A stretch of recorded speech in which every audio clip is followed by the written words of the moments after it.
Certains diront que c'est de la musique, du sport ou tout simplement un défoulement. Peu importe. La batterie, c'est un moyen comme un autre pour canaliser l'énergie débordante d'Hendrik. Très jeune, les experts lui diagnostiquent un trouble de déficit de l'attention avec hyperactivité. Ils voyaient vraiment que Hendrik avait un très, très gros TDAH, mais qu'ils soupçonnaient peut-être autre chose. Et autre chose il y avait. Les doutes se confirment non pas à l'hôpital, mais au cours d'une nuit où Hendrik, incapable de dormir, va rejoindre ses parents dans leur lit. Puis quand finalement il s'est endormi, c'est là qu'il a fait sa première crise. Les parents sont sous le choc. Le TDAH d'Hendrik cachait un problème plus grand, l'épilepsie. À cette première crise nocturne s'en ajoute une autre, puis encore une autre. Même si Caroline en était rarement témoin, elle les devinait le lendemain matin.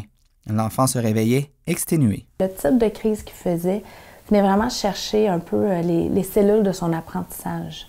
Donc Hendrik avançait, reculait. Avançait, reculait. Des fois, on lui parlait de ses couleurs, le lendemain, il s'en rappelait plus du tout. Il était primordial d'agir et d'agir vite. Plus on arrête le processus tôt, plus on a de chances d'épargner les fonctions cognitives, l'intelligence, le trouble de comportement et tout ce qui peut être associé comme comorbidité à l'épilepsie. En quelques jours, donc, les priorités médicales changent. On passe d'un contrôle du TDAH à une gestion urgente de l'épilepsie. Et pour ce faire, on doit changer la médication d'Hendrik, ce qui veut dire d'arrêter temporairement celle qui contrôlait son TDAH. C'est comme s'il avait goûté à quelque chose, puis nous aussi. Hein? On avait une certaine qualité pendant quelques semaines, puis là, mon Dieu, c'était comme si son TDAH était à 2 millions plus fort. Écart de conduite, retard d'apprentissage, succession de crises et fatigue se succèdent. En quelque sorte, tout est interrelié et la famille passe un moment difficile.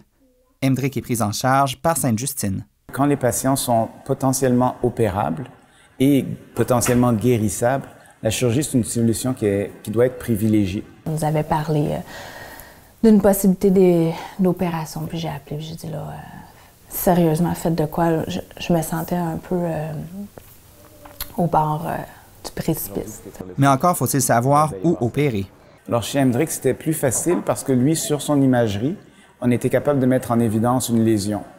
Certains enfants, malheureusement, ont de l'épilepsie, mais n'ont pas de lésion. Hendrik, lui, a eu la chance d'avoir une lésion qui était facilement identifiable, donc facilement opérable. L'opération s'avère un succès. Peu de temps après, famille et médecins constatent, grâce aux examens, l'ampleur de la réussite. T'sais, les deux, là, Dr Crevier et Dr Carman, c'est des personnes vraiment posées et tout, mais il est rentré dans le bureau et dit « Hendrik n'a plus d'épilepsie, là.